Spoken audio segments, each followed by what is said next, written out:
back in 1998, Toy Biz were the ones who released the first ever line of Resident Evil action figures based off that original game. And even though I have bought the NECA figures in the past, there's a real charm to actual action figures. So Toy Biz was sure to add lame action features, projectile weapons, and they didn't endeavour to hide every joint. These are just toys, and I really love that about them. The two main playable characters from the first game, Chris and Jill, both came with a smaller enemy figure and a larger projectile weapon. Chris was packaged with the Cerebus zombie dog, and Jill with the web spinner spider. So looking at both Chris and Jill, they're really well armed toys, like every good kid's toy should be. And they contain levers on their back to make them flinch. It's not a fantastic action feature, and from a collector's perspective, the levers are ugly. But it really sums up that need for an action figure to have an action feature, even if it's lame.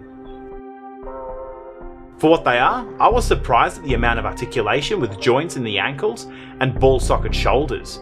You can get some cool poses, and they hold their weapons really well. After Chris and Jill, the rest of the figures in this line were just all monsters. The Cerebus that came packaged with Chris does have an awesome sculpt, and some of the gorier details in the line.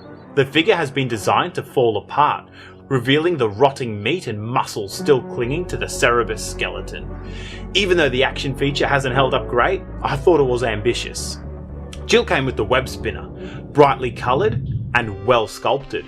Pushing its body down causes it to launch 2 strings of baby spiders. Another cool idea let down by a design flaw.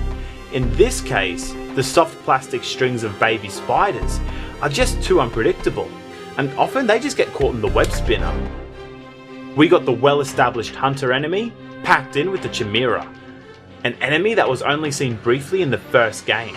One thing that surprised me initially is how well the spider on the back is sculpted. It's a lot of detail you wouldn't see picking it up new off the toy shelves.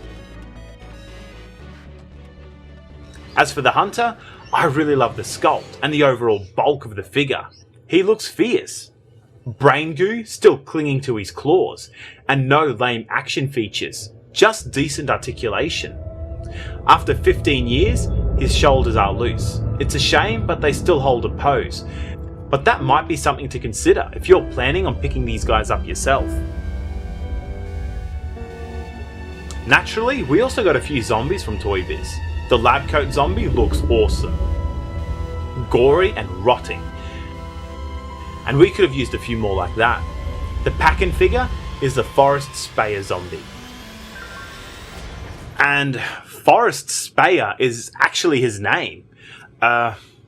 Pretty deceased member of the STARS team. The action feature on the base allows him to rise from the dead.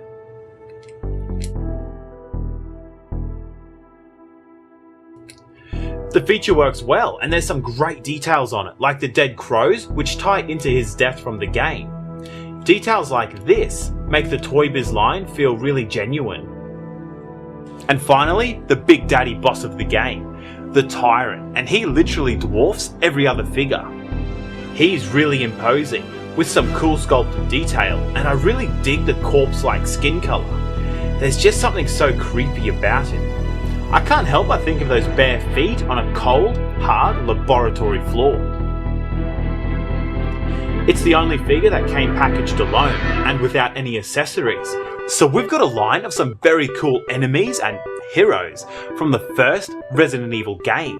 It's a little bit hard to recommend picking them up now. A lot of their action features are failing. If you're a bit of a collector of toys, the NECA line is awesome, the sculpts are amazing, and the attention to detail is undeniable. But for me, the Toy Biz line are just a bit more fun.